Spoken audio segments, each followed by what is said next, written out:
What if I told you that two entire cities were wiped out not over years but in seconds? No armies invading the streets, no prolonged battles, just a flash, and after that, nothing would ever be the same. But here's what almost no one tells you: these cities weren't just military targets, they were homes, families, routines, dreams. And the most disturbing thing, just hours before the destruction, life went on completely normally. Imagine waking up early like any other day, opening the window, feeling the light breeze, hearing children going to school. In Hiroshima and Nagasaki, it was exactly like that. Ordinary people living ordinary lives. Shopkeepers opening their stores, families preparing simple meals, workers following disciplined routines, as was common in Japanese culture. Nothing indicated that that day would be the last, the day of all that. And perhaps that's what's most frightening, because it could be any city. It could be anyone.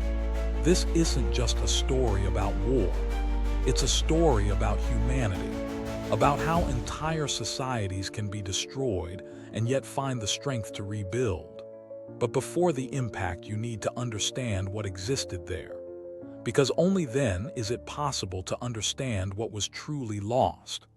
Before becoming symbols of destruction, Hiroshima and Nagasaki were vibrant, organized cities deeply connected to Japanese culture. In Hiroshima, life revolved around work, discipline, and community.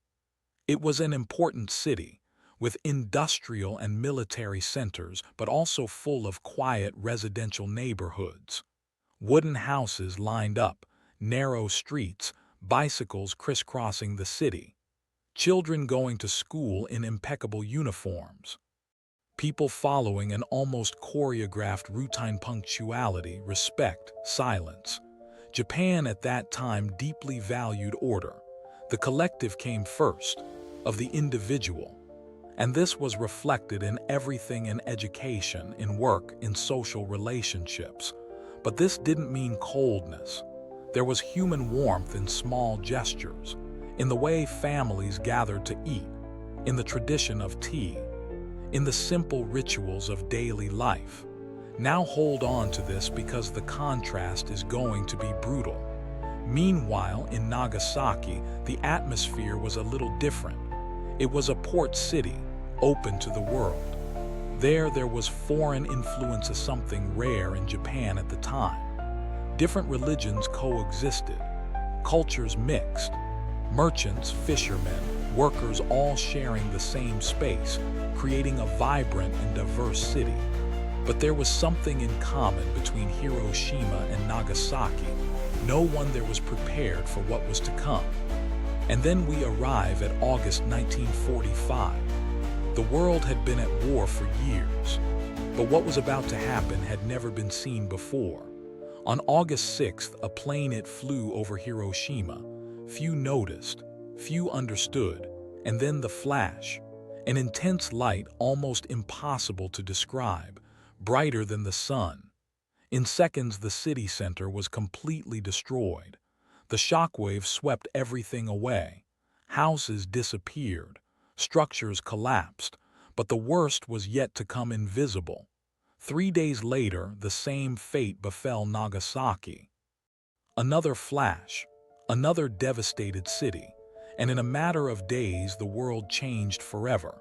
But here's the point many people don't understand: it wasn't just physical destruction. It was the collapse of a way of life, of a daily culture, of thousands of individual stories that simply ceased to exist. And yet, even after that, something surprising happened. Survivors began to rise, slowly, with difficulty, without resources, without infrastructure, but with something no one could destroy: the will to continue. The cities, which were once ashes, began to take shape again. In Hiroshima, urban planning was rethought. Wider streets, open spaces, memorials built so the world would never forget. In Nagasaki, the same thing happened. The city rebuilt itself, respecting its history but looking to the future. New generations grew up, new routines emerged, but the memory remained. And perhaps that's what makes this story so powerful. Because it's not just about destruction, it's about reconstruction. Think about it for a second. Two cities were reduced to almost nothing in a matter of seconds. And yet they exist today, alive, inhabited, in motion. This is not just history. This is human resilience in its purest form. Because in the end, it wasn't the destruction that defined Hiroshima and Nagasaki. It was what came after. The story of these cities is a brutal reminder of how far humanity can go for better and for worse. But it's also proof of something even greater, the ability to start over even when everything seems lost. Now tell me, could you rebuild your life after something like this?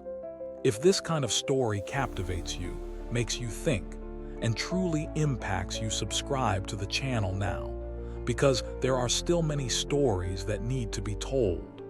And share this video with someone, because some stories cannot and should not be forgotten.